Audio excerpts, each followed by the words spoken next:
سنی شیعہ مجمع بیٹھا ہے، میرے سنی بھائی کچھ دیر کے لیے میں شیعوں کا ایک ایپ بتانے جا رہا ہوں، کان بند کر لیں،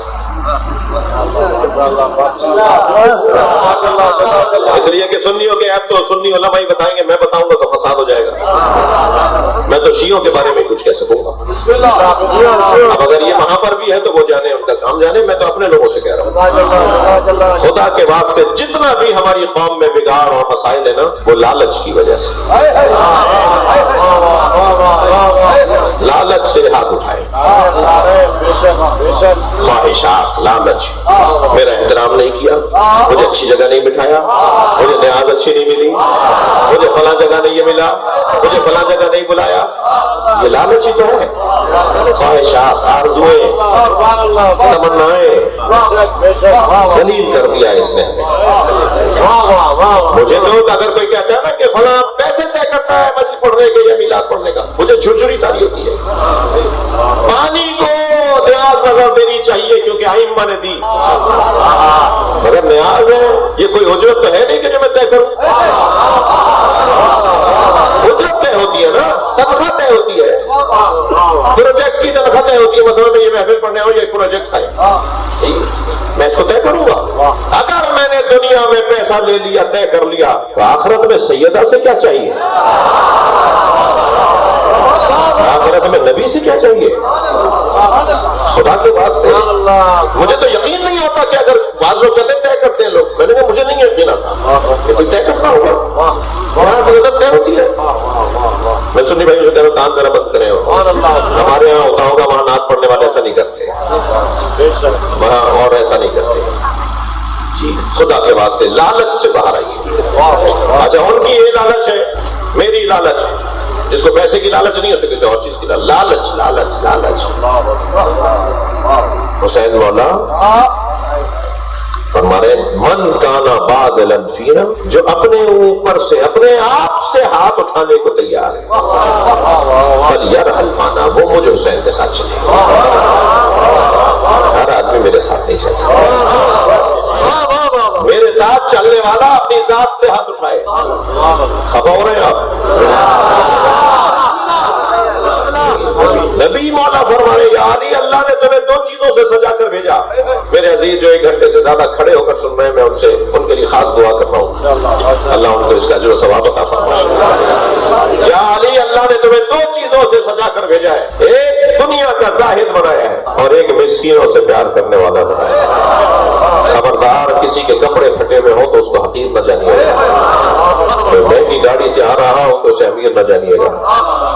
دو تین جملے سن لیجئے۔ خبردار، کیا معلوم کہ جو مہنگے کپڑے پہنے ہوئے ہیں وہ علاقے کا یزید ہو، کیا معلوم جس کے کپڑے پھٹے ہوئے ہوں علاقے میں اللہ کا ولی ہو، فیصلہ غلط ہو جائے گا، ہماری رائے غلط ہو جائے گی، لہذا سب کا احترام کرنا ہے، لالچ سے ہاتھ اٹھانا ہے جی۔ محفل پڑھ رہا ہوں لہذا یہ مثال دے دیتا ہوں، کسی کے کپڑے پھٹے ہوئے ہوں، بالوں کو مٹی لگی ہوئی ہو جی، بٹن اس کا ٹوٹا ہوا ہو، اس کا خیال زیادہ کیجیے گا، اس لیے کہ وہ کچھ ہو سکتا ہے، وہ کچھ ہو سکتا ہے۔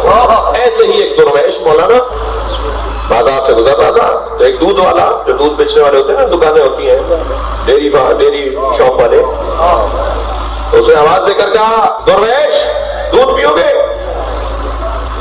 پہلے اس کی دکان کو دیکھا، یہ ہر ایک کا نہیں کھاتے،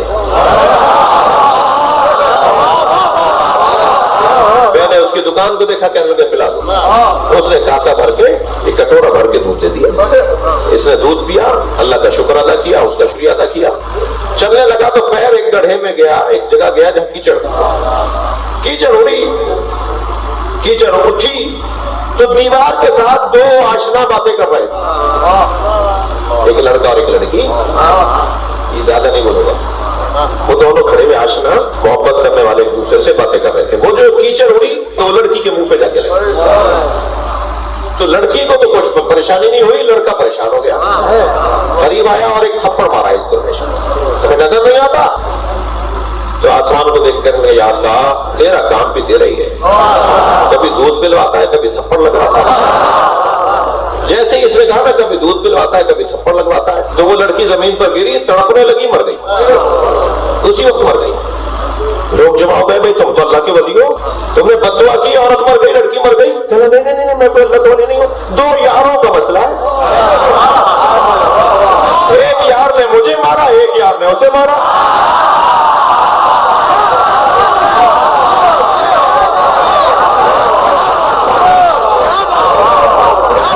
یاری بڑھانی ہے، عشق حقیقی کرنا ہے. ہو ہی نہیں سکتا کوئی پیسے کا لالچی ہو اور وہ اللہ کا ولی بن جائے. اخلاص کو اوپر لانا ہے، معیار کو اونچا کرنا ہے. الحمدللہ چہلوں کے جلوسوں نے ہمیں منظم کر دیا. اب ہم ایسے موڑ پر آ کے کھڑے ہوئے ہیں کہ تشیع اوپر جائے. ہماری جماعتوں میں محبتیں بڑھ گئی، ہمارے اداروں میں یکجہتی بڑھ گئی، پیار بڑھنا شروع ہو گیا. اور مجھے اپنے اور غیر اگر گالیاں دے رہے ہیں تو وہ بھی مجھے پتا کیوں دے رہے ہیں.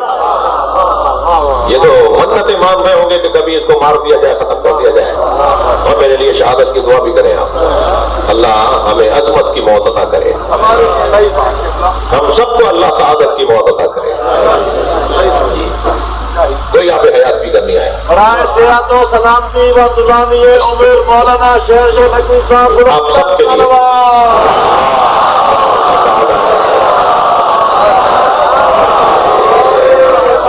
بس عزیزوں، میں نے بات کو کسی حد تک تو پہنچا دیا، مگر چاہ رہا ہوں کہ آیت کے ترجمہ پورا سن لیجیے. توق غلامی کا نکال کر پھینک دیں اور بندوں کو اللہ کا بندہ بنا دیں. وہ ہے مصطفیٰ کا کردار. الذین آمنوا بہ، اور جو لوگ اس نبی پر ایمان لائے، وعذروہ، اور جنہوں نے میرے نبی کی تعظیم کی، ونصروہ، اور جنہوں نے میرے نبی کی مدد کی، واتبعوا النور الذی انزل معہ، اور اس نور کی پیروی کی جو اس نبی کے ساتھ نازل ہوا. اولئک ھم المفلحون، وہی کامیاب لوگ ہیں. وہ نور کون سا ہے جو نبی کے ساتھ نازل ہوا ہے؟ انا وعلی من نور واحد، میں اور علی ایک نور کے دو حصے ہیں. نبی کی اطاعت کے ساتھ اس نور کی اطاعت کا حکم ہے جو نبی کے ساتھ نازل ہوا ہے. اطاعت بھی نہیں، اتباع کا حکم ہے. اطاعت کا لفظ اگر ہوتا تو گنجائش نکل جاتی کہ نور سے مراد قرآن ہے. لفظ اطاعت نہیں ہے، قرآن مراد نہیں ہے، لفظ اتباع ہے. اطاعت اور اتباع میں یہی فرق ہے. اقوال اور فعل دونوں میں اطاعت ہوتی ہے، لیکن صرف فعل میں اتباع ہوتی ہے، اطاعت نہیں ہوتی. کوئی نور ہے جو کچھ کر کے دکھاتا ہے، کوئی نور ہے جو عمل کر کے دکھاتا ہے. اس نور کی اتباع کرو جو نبی کے ساتھ نازل ہوا، اس نور کو ہم علی. لہذا نبی اور علی کی اتباع کا حکم اللہ نے دیا ہے. یا اللہ ہمارے بولنے بیٹھنے کو عبادت شمار کر.